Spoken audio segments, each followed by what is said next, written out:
shaytonni vasvasidan qutulib, o'zini vujudini do'zaxga harom qiladi.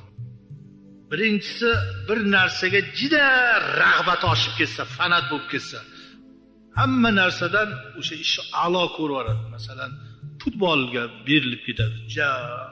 Hamma narsadan kechib. Shu daraja beriladiki, bola chaqa ham ko'zga ko'rinmaydi. Oxirat tashvishi ham yo'q, ibodat tashvishi ham yo'qdi. O'sha teshik setkaga o'sha kirgizamikin. Endi bitta misolga keltiryapmiz-da, bir narsaga fanat bo'lib berilib ketish kerak emas. Har bir narsani me'yori, asalli ham ozi yaxshi. Bunga ishqivoz bo'lmayotgan joyim yo'q. Berilib, rag'bati juda o'shanday to'xta, boshqa ishlarim ham bor. Mana shu o'ta berilib ketishdan ko'p ish chiqib ketib qolyapti. Qattiq berilib ketilmaydi.